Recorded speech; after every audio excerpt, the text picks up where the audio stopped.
성령으로 인해 변한 삶의 고백이 있는 간증 프로그램 오직 주만이의 김명인입니다. 오늘은 성경 말씀으로 이 시간을 열어볼까 합니다. 바로 디모데후서 2장 20절에서 21절 말씀인데요. 큰 집에는 금그릇과 은그릇뿐 아니라 나무 그릇과 질그릇도 있어 귀하게 쓰는 것도 있고 천하게 쓰는 것도 있나니 그러므로 누구든지 이런 것에서 자기를 깨끗하게 하면 귀히 쓰는 그릇이 되어 거룩하고 주인의 쓰심에 합당하며 모든 선한 일에 준비함이 되리라. 그릇은 그 재질이 중요한 것이 아니라 그 안에 무엇을 담느냐가 더 중요한 것이겠죠. 여러분의 그릇에는 어떤 것이 담겨 있나요? 비록 금과 은이 아닌 질그릇에 불과하더라도 그리스도의 향기가 가득한 소망과 믿음의 풍성함이 담기기를 이 시간을 통해 기도해 봅니다. 아름다운 신앙간증 프로그램 오직 주만이 오늘도 오직 주님을 향한 믿음으로 빛나는 아름다운 간증자분들이 준비하고 있는데요. 먼저 이 자리 은혜롭게 채워주신 분들과 인사부터 나누겠습니다. 춘천 한마음교회 성도님들입니다. 반갑습니다.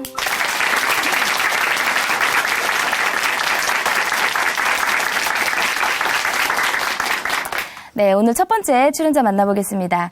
이번에 만나실 자매님은요, 청각장애를 가진 분입니다. 어릴 때부터 가졌던 이 장애로 많은 어려움이 있으셨다고 하는데요. 어떤 이야기인지 오늘 그 이야기 함께 들어보도록 하겠습니다. 춘천 한마음교회 한선희 자매님 박수로 모십니다.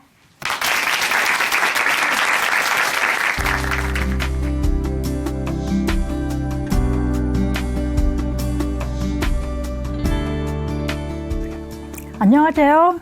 춘천 한마음교회 한선입니다. 저는 3살 때 홍역에 걸려 열병이 앓다가 청각장애를 갖게 되었어요. 잘 알아듣지 못하니 말도 잘못해서 소심했고 자존감이 아주 낮았는데요. 열등감에 눌려 살던 저에게 예수님께서 찾아와 주셔서 자존감을 회복하고 기쁨을 누리며 살게 된 간증을 나누려고 합니다. 부모님은 농사일로 늘 바쁘시다 보니 저에게 많이 신경을 써주지 못하셨어요. 초등학교 때까지 부총지가 없어 거의 듣지 못하고 학교를 다녔어요. 국어라든가 사회 같은 과목은 자네의 뜻을 잘 모르니 내용 자체를 이해하기 어려웠어요. 예를 들어서 주전자라는 물건이 있으면 주전자라는 것을 알기까지는 오래 걸렸고요. 엄마가 거기에 양동을 좀 가져와라 하시면 이거 맞아요? 저거 맞아요? 하곤 했어요. 사람들은 이런저런 답답해했고 저는 자신감이 떨어져 점점 말투가 적고 조용한 아이가 되어갔습니다. 저는 생각을 표현하기 어려워 친구들과 잘 어울리지도 못했는데요. 상대의 말을 들으면 바로 반응이 안 되니 대화를 정확하게 주고받는 것이 어려웠어요. 그때부터 모르는 사람의 말을 건성건성 듣고 대충 말하는 습관이 생겼던 것 같아요. 저는 친구들과 노는 것보다 집에서 TV를 보는 것이 더 좋았어요. 듣는 것은 어려웠지만 화면에 나오는 장면들은 눈으로 보고 대충 내용을 이해하니 재밌더라고요. 새학년이 되면 선생님께서 꼭 출석 체크를 해주잖아요. 제 이름이 부를 때 대답하지 못할까봐 1번부터 시작해서 선생님만 뚫어지게 쳐다보아야 했어요. 받아쓰기 할 때도 친구들은 쓰기만 하면 되는데 저는 알아듣지 못하니 선생님 입도 봐야 하고 쓰기도 해야 하니 많이 힘들고 어려웠습니다. 중학생이 되어서 엄마가 처음 부청기를 해주셨는데요. 덕분에 들을 수는 있었지만 그 당시 부청기는 주로 할머니들이 사용하셨기에 창피했어요. 친구들에게 글쓰지 않으려고 머리나 옷으로 가리고 다니기도 했어요. 게다가 부청기를 끼니 소리는 잘 들리는데 무슨 열매인지 몰라서 계속 되물어 보니까 친구들이 싫어하는 것 같았어요. 그러니 나중에는 물어보지도 못하고 제 마음은 더 위축되었습니다. 사실 제 어릴 때 꿈은 간호사였는데요. 환자와 정확한 소통이 어려울 것 같아 적정에 맞지도 않는 전산정보 처리학과 가게 되었어요. 청각장애로 인해 사람들과의 관계도 안 되고 꿈도 포기해야 하니 낙심이 되었습니다. 대학에 들어가서도 늘 혼자였던 저에게 친구가 기독교 동아리를 소개해줘서 가게 되었어요. 처음 들은 찬양은 사랑의 주님이 날 사랑하시네. 내 모습 이대로 봐주셨네. 아무에게도 관심받지 못하고 사랑받지 못했던 저였는데 하나님이 나를 사랑하신다고 있는 모습 그대로 봐주셨다고 하니 마음에 감동이 오더라고요.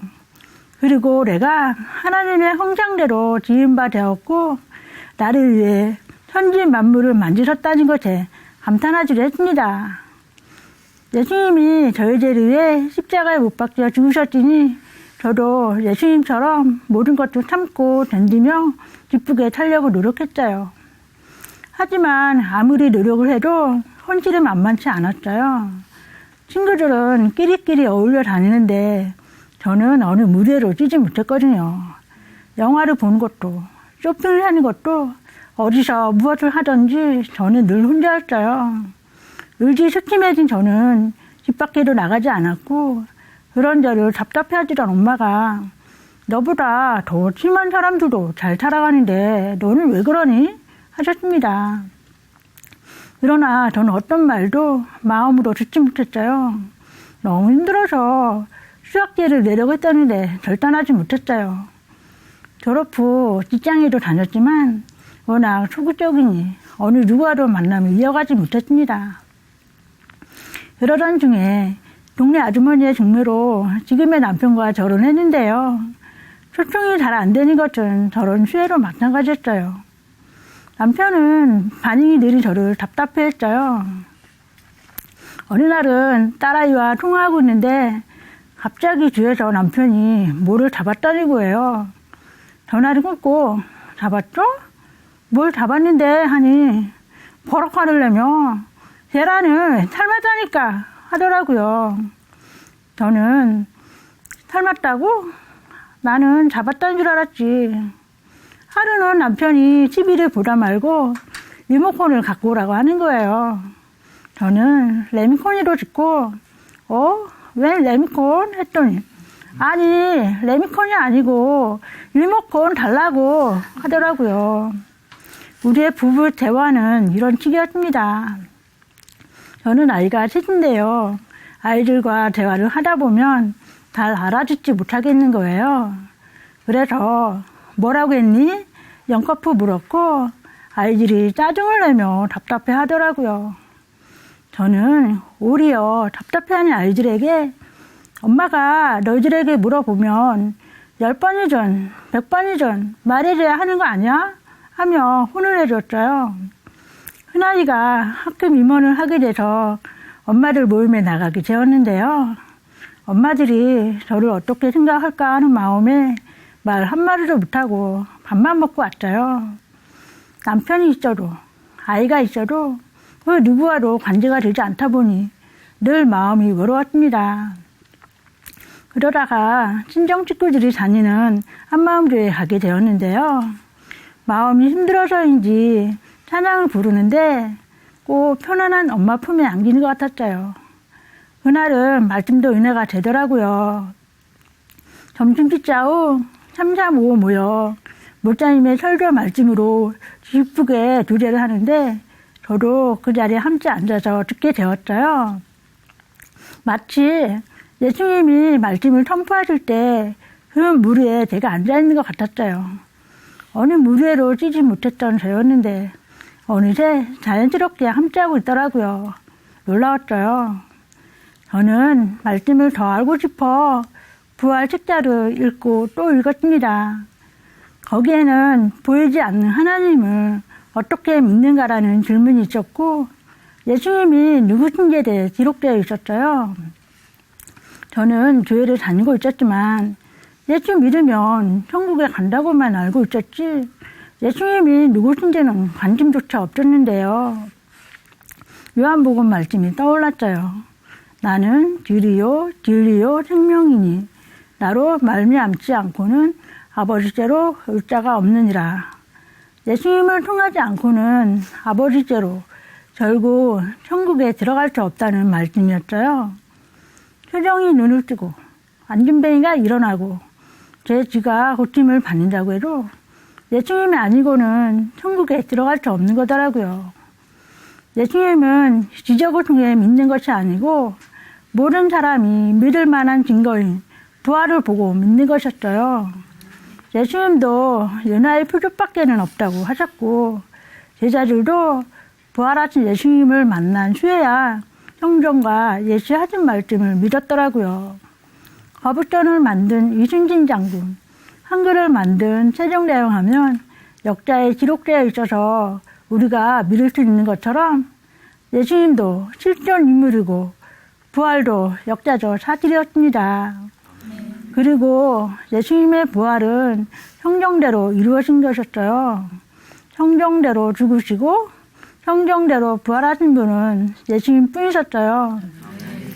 주야 이사야 말씀처럼 사람의 몸으로 오셔서 십자가에 죽고 부활하신 예수님이 전능하신 하나님이고 영존하신 아버지고 평강의 왕이셨어요. 처음 교회를 갔을 때 나를 사랑하신다고 내 있는 모습 그대로 받으신다고 하셨던 분, 나를 위해 이 천지 만물을 창조하신 분 바로 예수님이셨어요. 저의 죄가 그대로 비춰졌어요. 내가 힘들고 위축된 이유가 저의 장애 때문이라고 생각했어요. 난 말이 어느라니 누가 내 말을 들어줄까 생각했고 항상 열등의식과 상처를 가지고 살았어요. 나는 장애가 있으니까, 나는 어느라니까, 사람들이 나를 무시할 것 같으니까 하는 생각에 갇혀 적극적으로 사람들과 소통하고 관계를 맺으려 하지 않았어요. 겉으로 드러난 장애가 문제가 아니라 진짜 장애는 내가 주인 되어 있는 제 마음이었어요. 내 상처, 내 아픔, 내 장애, 나 하는 저의 죄를 위해 예수님께서 죽으시고 부활하셔서 주인이 되어주셨는데도 믿지 않고 여전히 내가 주인에 산 것이 회개할 죄였어요. 너는 더 이상 그런 존재가 아니야. 나를 믿고 내 안에서 자유해라 하시는 하나님의 마음이 전해진 것 같았습니다. 저를 향한 하나님의 마음을 알게 되니 이분의 사랑 앞에 천국만 되었어요. 하나님 아버지 잘못했어요. 제가 예수님을 믿지 않아서 예수님께서 생명을 들여 이루신 모든 것을 무용지물로 만들어 버린 자가 바로 저였습니다. 용서해 주세요. 이제는 오직 예수님만 저의 주인이 되어주세요. 저는 예수님 믿지 않았던 죄를 회개했고 예수님을 마음에 모시게 되었습니다. 예수님을 주위로 모시고 난 후 마음에 놀라운 변화가 생겼어요. 기쁨과 감사하는 마음이 부어졌어요. 예수님이 십자가에 못 박혀 죽으실 때 열등감으로 눌려 살던 저희 옛사람도 함께 죽었고 예수님이 부활하셨을 때 새 피조물로 거듭난 거였어요. 새 피조물은 항상 기뻐하는 자, 범사에 감사하는 자, 원수를 사랑하는 자였고 제가 이미 그런 자가 되었다는 것이 감격이 되었어요. 예전에는 제가 좀 더 잘 듣고 말도 잘하는 사람이었다면 행복하지 않았을까 생각하기로 했었는데요. 하지만 부활하신 예수님이 주인이셔서 저와 함께 하시니 말을 잘 못하고 잘 듣지 못해도 전능자가 함께 한다는 것만으로 저는 행복한 사람입니다. 네. 그동안 가족들과의 소통이 왜 그렇게 힘들었는지 알게 되었어요. 상대의 마음은 전혀 헤아리지 못한 채 내 생각대로 대충 듣고 말했기 때문이었어요. 내가 답답한 것만 생각해 왔었는데 가족들이 얼마나 답답하고 힘들어질까 생각하니 미안한 마음이 들었어요. 남편에게 여보, 당신 마음을 헤아리지 않고 대충 듣고 말해서 미안해요. 아이들에게도 엄마가 미안해. 앞으로는 너희들의 말을 귀담아 들을게 하고 사과했어요. 지금은 가족 모두 절 이해해주고 혹 실수를 해도 다시 잘 말해주고 나니 너무 고마워요. 어느 날인가 집에서 말씀을 보던 중 하나님께서 제가 가진 이 장애가 하나님을 기쁘게 해드리는 통로가 된다는 것을 알게 하셨어요. 요한복음에 제자들이 매일 보며 이것이 누구의 죄 때문이냐고 예수님께 묻는 장면이 나오는데요. 예수님께서 그 사람의 죄도 아니고 부모의 죄도 아니라고 하며 오직 하나님의 영광을 위한 것이라고 하시더라고요. 이 말씀을 보는데 제가 가진 이 청각장애가 주님께 영광 돌릴 통로라는 것이 그렇게 기쁠 수가 없었어요. 사실 말하는 것이 어느라니까 누가 내 말을 들어줄까 생각했었는데요. 주님께서 내게 능력 주시는 자 안에서 모든 것을 할 수 있다고 하셨어요. 그리고 복음을 전할 때 복음은 하늘의 언어니까 저의 부족한 것들은 전혀 문제가 되지 않더라고요. 또 제 안에 계시는 성령께서 역사하실 것이 믿지에 때를 얻든지 못 얻든지 담대하게 복음을 전하고 있어요. 한 번은 복음을 전하는데 저보고 말투가 왜 그래요? 하고 물으시고 어떤 분은 어느 나라에서 왔어요? 혹시 외국인이세요? 하시는 거예요. 저는 솔직하게 청각장애가 있다고 말씀드리고 복음을 전해드렸는데 끝까지 잘 들으시더라고요. 복음을 전하는데 당연히 문제가 되지 않았습니다.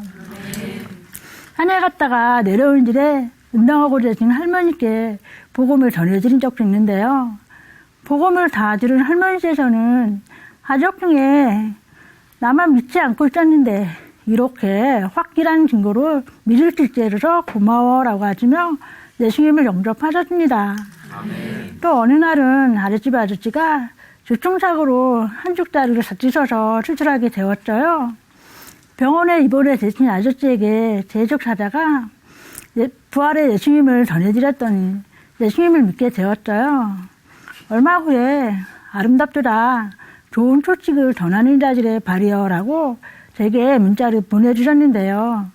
하나님께서 주신 응원 메시지 같아 더 힘이 났고 더 많은 영혼을 위한 아름다운 발이 되고 싶더라고요. 시어머니께서 암주병 하실 때는 어머니 집과 병원에 자주 찾아가 섬세드렸어요. 하루는 위독하셔서 응급실로 간 적이 있었는데요. 어머니를 향한 하나님의 간절하고 안타까운 마음이 부어졌어요. 복음을 전해드렸는데 평생 예수 믿지 않았는데 이제와 미안해서 어떻게 믿느냐고 하시는 거예요. 하지만 공동체 주체들이 와서 함께 기도하고 복음을 전해줘서 시어머니는 예수님을 마음에 영접하시고 편안하게 천국에 가셨습니다. 공동체와 함께하는 전도는 100배 이상의 능력이라는 것을 보게 되었습니다. 하나님께서는 이 세상이 자지가 주인이 되어 살기 때문에 어둠이라고 말씀하셨는데요. 저는 청각장애로 누르고 포로된 삶을 살다가 부활하신 예수님을 등으로 믿고 항상 기뻐하고 감사하며 살게 되었습니다. 자존감이 낮아 열등감과 상처로 눌려 살던 저에게 생명을 주시고 자유를 주신 예수님만을 기쁘게 전하며 살겠습니다. 예수님은 나의 주인이십니다. 감사합니다.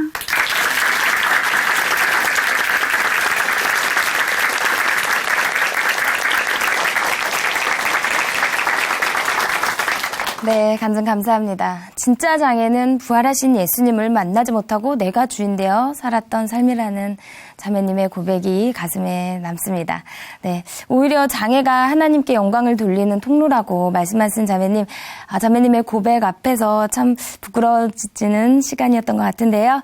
이제는 예수님만을 전하며 기쁘게 살아가시겠다고 하신 자매님, 말씀처럼 주님 안에서 씩씩하게 늘 승리하시기를 저희가 함께 응원하겠습니다. 다시 한번 큰 박수 보내드리겠습니다.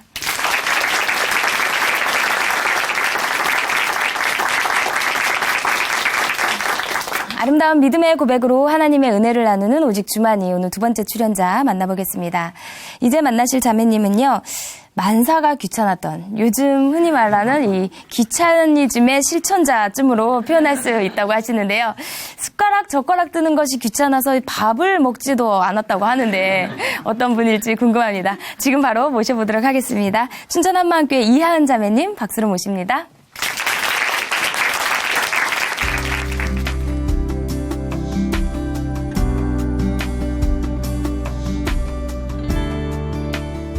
안녕하세요. 춘천 한마음교회 이하은입니다. 아무것도 안 하고 싶다. 이미 아무것도 안 하고 있지만 더 격렬하게 아무것도 안 하고 싶다. 이 말은 저의 삶을 대변하는 말인데요. 해야 할 일이 산더미같이 쌓여 있어도 귀찮다는 이유로 하지 않고 누워만 있었어요. 이렇게 24시간 만사가 귀찮아 누워만 있던 제가 부활하신 예수님을 만나 24시간이 부족하도록 주를 위해 달리는 사명자가 된 간증을 나누겠습니다. 어려서부터 저는 누워있는 걸 정말 좋아했어요. 바닥과 제 몸의 표면이 붙어있는 그 느낌이 정말 좋더라고요. 그러다 보니 일어나서 무언가 한다는 것 자체가 귀찮았어요. 시간만 나면 누웠고 남들에겐 평범한 것도 귀찮았습니다. 그래서 외출할 때만 씻었어요. 씻는 게 너무 귀찮았거든요. 밖에도 안 나가는데 뭐하러 씻나 싶었고 특히 입 닦는 것을 제일 귀찮아했는데요. 칫솔에 치약을 짜서 입으로 가져가는 그 과정이 너무 귀찮아서 한 번은 이런 생각을 했어요. 이가 손에 붙어 있어서 비누로 손 닦듯이 닦아버리고 싶다. 입 닦는 것이 귀찮다 보니 이가 약해도 잘 닦지 않았어요. 그 결과 온통 제 입엔 금이 가득해졌어요. 거기다 얼마나 안 닦았으면 웬만해선 썩기 힘든 앞니가 썩은 거예요.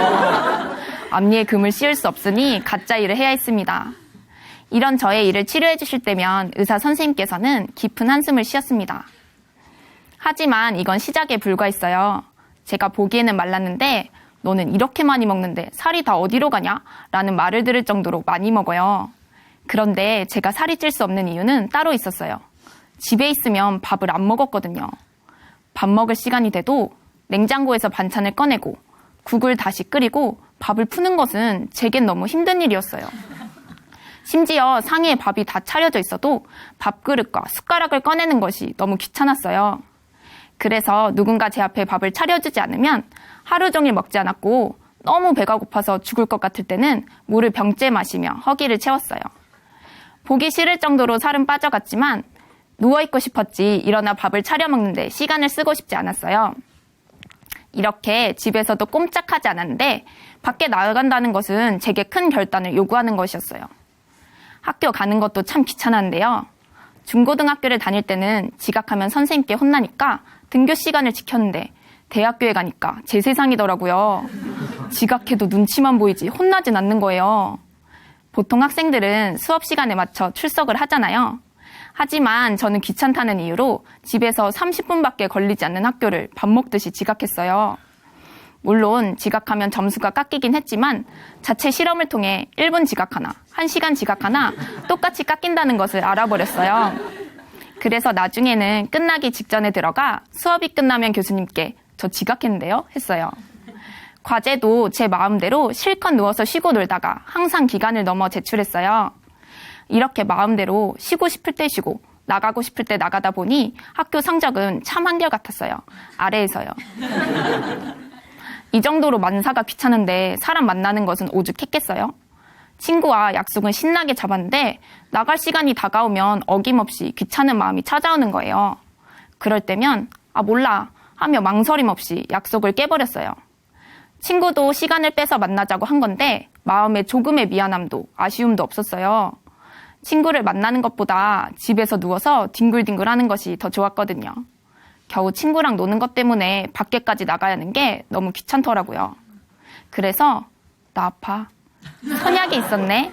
집에 일이 있어서 라는 온갖 거짓말을 하며 약속을 미루거나 만나기 직전에 펑크를 냈어요. 물론 인간관계가 갈수록 좁아지긴 했지만 별로 신경 쓰지 않았습니다. 오히려 관계가 많으면 더 귀찮더라고요.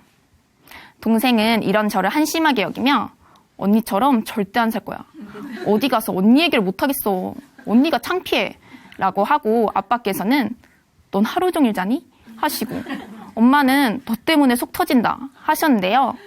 하지만 가족들의 속만 애탈 뿐 정작 저는 아무렇지도 않았어요. 말을 듣는 순간엔 욱하는 마음도 있었지만 그 마음은 잠깐이었고 당장 제게 느껴지는 편안함이 우선이었어요. 이렇다 보니 집에 있는 시간은 더 많아졌고 그만큼 누워있는 시간도 늘어갔어요. 언제부턴가 바닥에 누워 생활하는 것이 습관이 되어 있더라고요. 보통 사람들은 아침이 되면 눈을 뜨고 일어나겠지만 저는 아침이 되어도 눈만 떴어요. 그나마 학교를 갈 때는 억지로라도 몸을 일으켰지만 방학이 되면 눈을 뜨고 눈을 감는 순간까지 화장실을 가는 시간을 빼고는 누워서 하루를 보냈어요. 누워야지 라는 마음이 없어도 저는 누워 있었고 이제 그만 일어나고 싶다 라는 생각이 들어도 몸이 쉽게 일으켜지지 않았습니다. 그런데 이런 저를 더 이상 못 보겠다 생각하셨는지 어느 날은 엄마가 동생 따라서 춘천에 바람 좀 쐬고 오라고 하시더라고요. 동생은 그때 춘천 한마음교회를 다니고 있었고 사실 제가 모태신앙이거든요. 딱히 할 일도 없고 만날 사람도 없어서 정말 단순히 바람이나 쐴 겸 한번 따라가 보게 되었어요. 처음 본 교회 공동체의 모습은 굉장히 인상 깊었는데요. 제 또래 청년들이 뜨겁게 찬양하고 기도하고 기쁘게 말씀으로 교제하는 모습이 집에서 뒹굴거리는 저의 모습과 너무 대조되더라고요. 무엇이 저들을 저렇게 만들었지? 하는 생각이 들어 그때부터 계속 교회를 나갔습니다. 교회에 다니면서 작은 교회와 함께 움직이게 되었는데요. 캠퍼스에서 함께 전도를 하니까 영혼들이 붙더라고요. 그런데 공동체와 함께하고 영혼들을 만나다 보니 제가 마음대로 쉴 수 있는 시간이 없었어요. 시간이 지날수록 이 모든 것들이 너무 귀찮더라고요. 물론 작은 교회 함께하고 영혼들에게 복음을 증거하는 시간이 항상 힘들거나 싫었던 것은 아니었는데 마음에 쉬고 싶다, 눕고 싶다, 자고 싶다 라는 생각이 들어오면 눈앞에 있는 지체도 안 보이고 맡겨주신 영혼도 안 보였어요. 특히 귀찮음을 뒤로하고 큰 결심을 해서 만나러 나갔는데 직전에 못 나온다고 하는 영혼들을 볼 때면 밖으로 나오기까지 준비했던 시간들이 너무 아깝고 화가 났어요. 한 번은 생각이 너무 많은 친구와 예배를 드리고 있었는데요. 아무리 생각해도 예수님을 믿지 못하겠다고 말하면서 예배는 계속 나오니까 미치겠는 거예요. 이런 식으로 할 거면 나오질 말던가.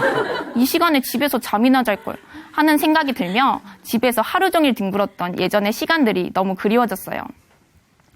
그런데 이런 저와 달리 함께하는 지체들은 계속해서 복음을 전하고 공동체를 위해 하나라도 더 하려고 했어요. 저는 귀찮아서 억지로 하고 있는데 지체들은 자원함으로 했고 하면 할수록 기쁨과 감사가 더 넘치더라고요. 나랑 똑같은 말씀을 듣고 똑같이 움직이는데 뭐가 다른 거지? 생각하게 되었어요. 그때 목사님께서는 사람의 변화는 오직 복음으로 된다. 복음은 오직 요날 표적 밖에는 없다. 라고 반복해서 말씀하셨어요. 복음으로 된다고? 그럼 내가 잡은 복음과 청년들이 잡은 복음이 뭐가 다른 거지? 이때부터 진지하게 복음에 대해 고민해보기 시작했습니다. 그러다가 주일 예배 중 예수님이 살아계실 때 물이 포도주가 되고 무리를 걷고 죽은 자를 살리시는 등 7가지의 표적을 보여줘도 예수님을 믿지 못했던 제자들에 대한 말씀을 들었어요. 말씀을 들으면서 어떻게 저걸 보여줘도 못 믿냐? 나 같으면 한 방에 믿었을 텐데. 믿지 못한 제자들이 이해가 안 되는 거예요. 그래서 왜 이들이 못 믿은 건지 생각하며 사복음서를 다시 살펴보았는데요. 요한복음 9장에서 그 답을 알게 되었어요. 예수님께서 날 때부터 소경된 사람을 고쳐주셨는데요. 앞을 볼 수 있게 된 소경에게 이웃 사람들이 어떻게 네 눈이 떠졌냐고 물어봤어요. 그런데 소경이었던 사람이 예수라는 그 사람이 자기를 고쳐줬다고 대답하는 거예요. 예수라는 그 사람이? 저는 정말 깜짝 놀랐습니다. 태어날 때부터 눈이 안 보이던 사람이 자신의 눈을 고쳐줬는데도 예수님을 하나님으로 믿지 못하는 거예요. 그저 예수님을 자신의 눈을 고쳐준 한 사람으로 받아들인 거예요. 그때 요한복음 2장에 죽은 자 가운데서 살아나신 후에야 제자들이 성경과 및 예수의 하신 말씀을 믿었더라. 말씀이 생각났어요. 제자들은 예수님이 부활하신 후에야 예수님을 믿었더라고요. 예수님이 행하신 여러 가지 표적들은 예수님을 사람들로 하여금 대단한 사람, 놀라운 사람, 4대 성인 중 한 사람으로 표현하고 믿을 수 있게 했어요. 하지만 정작 수많은 표적들은 예수님을 하나님으로 믿을 수는 없겠어요. 사람인 예수님을 하나님으로 믿을 수 있는 표적은 부활밖에 없었습니다. 부활로 예수님이 지금도 살아계신 하나님이시고 저의 주인이신 것이 제 안에서 선명해지니까요. 하나님께 제가 어떠한 죄를 지었는지도 선명해졌는데요. 만사가 귀찮다는 핑계로 무엇을 하든지 무슨 일이 앞에 있든지 누굴 만나든지 제 마음에서 내키지 않으면 꿈쩍도 하지 않았어요. 시간의 주인이 저였기에 제 마음대로 사용했어요. 시간의 일부분을 드릴 수 있었지만 전부를 드릴 수는 없었고 가끔 하나님을 위해 사용한 것 같으면 이만큼 드렸으니까 됐죠? 하고 있었어요. 하루 종일 누워있던 제가 그래도 시간을 내서 주를 위해 움직이고 있고 뛰고 있으니까 괜찮다고 생각했어요. 기도했잖아요. 말씀 받잖아요. 사명 감당했잖아요. 그러니까 좀 쉴게요. 하나님께 따지고 있었어요. 하나님께선 제 마음을 원하신 것뿐이었고 저와 영원히 함께하길 원하셨는데 저는 주인 자리에서 내려오면 제가 좋아했고 즐겨했던 모든 것을 다 뺏길 것 같았어요. 그래서 끝까지 저의 주인 자리를 포기할 수 없었고 끝까지 제 마음의 왕자리에서 내려올 수 없었습니다. 그런데 하나님을 버리고 이렇게 내가 주인된 저를 너무나 사랑하셔서 하나밖에 없는 아들을 보내주신 거였어요. 그리고 십자가에서 죽으심으로 하나님의 사랑을 표현하시고 부활로 그 완전하고 영원한 사랑을 확증하셨는데도 하나님의 마음을 전혀 보지 못하고 예수님을 믿지 않았어요. 하나님의 사랑의 마음을 짓밟고 제가 그 위에 올라가 주인 행세를 하고 있었던 거예요. 예수님을 주인으로 믿고 있다고 생각했지만 결국 저의 주인은 완전히 저였습니다. 저의 실상을 보게 되니 통곡만 나왔습니다. 하나님께 너무나 죄송했어요. 회개할 수밖에 없었습니다. 하나님, 죄송해요. 그동안 예수님을 믿지 않고 제가 완전히 주인 되어 살아왔어요. 모든 것이 저의 것인 줄 알았어요. 회개합니다. 다시는 제가 주인 되지 않겠습니다. 예수님만이 저의 주인이십니다. 이렇게 회개하고 예수님을 주인으로 믿고 난 후 하나님께서는 진정한 휴식이 무엇인지를 알려주셨어요. 예전에는 눕고 쉬고 자는 것만이 진정한 휴식이라고 생각했어요. 하지만 누울수록 몸에 힘은 더 빠지고 자도 졸립고 피곤함의 연속이었는데요. 그런데 예수님이 저의 주인 되시니 예수님 안에 있는 평강과 기쁨이 저의 하루를 붙들어 주세요. 날마다 말씀과 기도로 주님과 관계를 맺고 사니까 그동안 한 번도 느껴보지 못했던 새 힘이 솟아나요. 예수님께서 수고하고 무거운 짐진 자들아 다 내게로 오라. 내가 너희를 쉬게 하리라 하셨던 말씀이 무슨 말씀인지 알겠더라고요. 그리고 삶에서는 많은 변화가 일어났는데요. 스스로 밥 차려 먹기도 귀찮아했던 제가 이제는 저뿐만 아니라 교회 지체들을 위해 밥을 차려주고 있어요. 한 번은 작은 교회 지체가 제게 사과를 깎아달라고 하는 거예요. 제가 손이 어린아이같이 작아서 한 손에 사과를 쥐고 있는 것도 쉽지는 않았지만 맛있게 먹을 지체를 생각하며 최선을 다해 깎았는데요. 모양은 정말 볼품없었지만 제가 깎은 사과를 보며 귀엽다고 사진까지 찍어 메신저 프로필 사진으로 해놓더라고요. 지체를 위해 제가 뭔가를 할 수 있다는 것 자체가 참 감사했어요. 또 한 번은 교회 지체들이 모인 자리에서 김치찌개를 해준 적이 있었어요. 한 번도 해본 적은 없었지만 인터넷에 검색해서 나온 레시피를 보며 만들었는데요. 지체들이 먹으며 국물이 어쩜 이렇게 시원하냐고 밥 한 공기를 뚝딱 비워내는데 지체들이 좋아하는 모습을 보니 안 먹어도 배가 부르더라고요. 학교에 가는 것도 주를 위해서 가는 것이기 때문에 학교도 열심히 가고 있고요. 과제도 열심히 해요. 예전에는 팀플을 할 때도 귀찮아서 미루거나 제 시간에 하지를 못해서 민폐를 끼치곤 했는데요. 지난 팀플 과제 때는 성실하게 참여해서 만점을 받고 따로 제한할 것이 없을 만큼 완성도가 높다는 교수님의 피드백을 받기도 했습니다. 지난 겨울방학 때는 실습을 했는데요. 아침 9시까지 출근을 해야 했고 매일 실습 일지를 6장 이상씩 써서 다음날 출근할 때 제출해야 했어요. 퇴근하고 집에 오면 쉬고 싶은 마음이 굴뚝 같았지만 시간의 주인이 예수님이시고 실습 또한 주님을 위한 일이었기에 절대 귀찮다고 내팽겨칠 수 없었어요. 그래서 4주 동안 지각한 적이 한 번도 없었고 실습 일지 또한 제 시간에 제출했어요.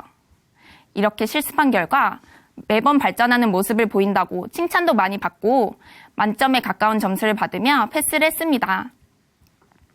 또 공동체와 함께하는 신앙생활도 더 이상 귀찮거나 부담스럽지 않아요. 지체들이 만난 예수님을 만나고 나니 주를 위해 달리는 것이 너무나 당연한 삶이었어요. 주를 위해 달릴 때 가장 기쁘더라고요. 처음 교회에 왔을 때 저들은 뭐가 저렇게 기쁠까 했던 고민이 풀렸고 이제는 저도 동일한 기쁨을 누리고 있어요. 함께 새벽 기도를 하고 중고등부실 청소도 하고 노방전도를 하는 등 공동체와 날마다 천국의 삶을 살고 있습니다. 전처럼 몸만 함께 있는 것이 아니라 마음 중심도 함께하고 있어요.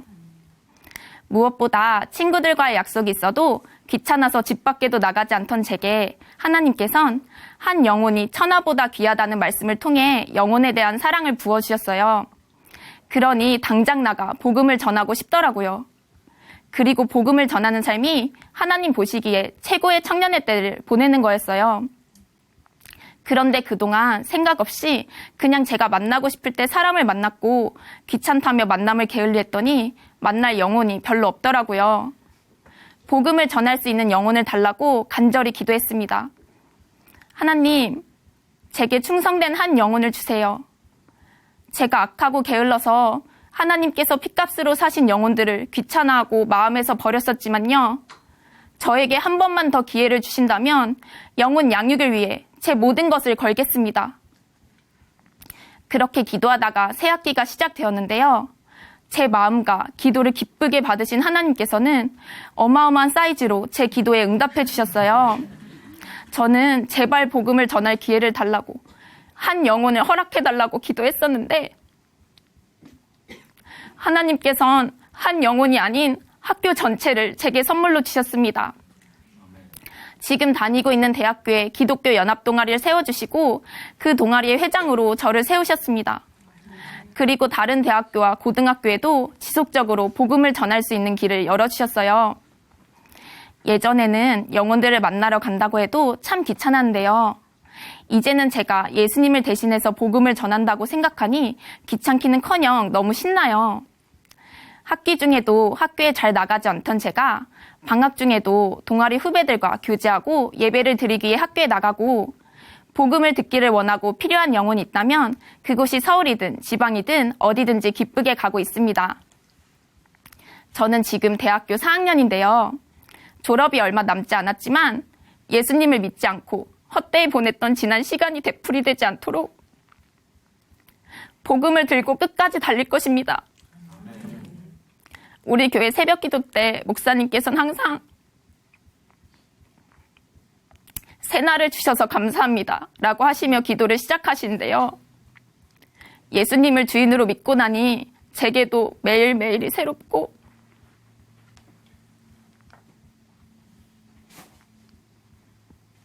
자고 일어나도 주님을 만날 수 있도록 새날을 주시는 것이 너무 감사해요. 한국 교회 청년들이 4%밖에 남지 않았다고 하는데요. 저는 청년의 때에 예수님을 주인으로 믿게 된 것이 생각할수록 너무 감격스러워요. 더 많은 시간을 낭비하지 않게 해주시고 젊음을 죽게 바칠 수 있게 해주셔서 정말 감사합니다. 예수님을 만나러 가는 그날까지 오직 주를 위해 전심전력으로 달려가는 사명자가 되겠습니다. 감사합니다.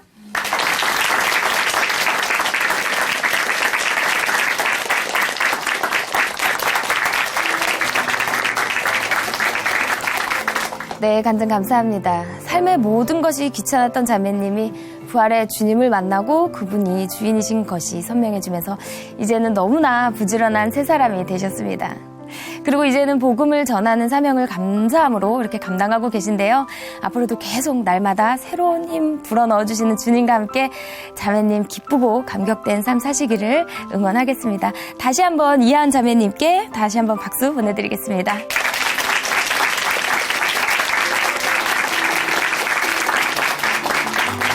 하나님으로 인해 변한 삶의 고백이 있는 간증 프로그램 오직 주만이 오늘은 여기까지입니다. 지금까지 함께해 주신 춘천 한만교회 성도님들 그리고 시청자 여러분 감사드립니다.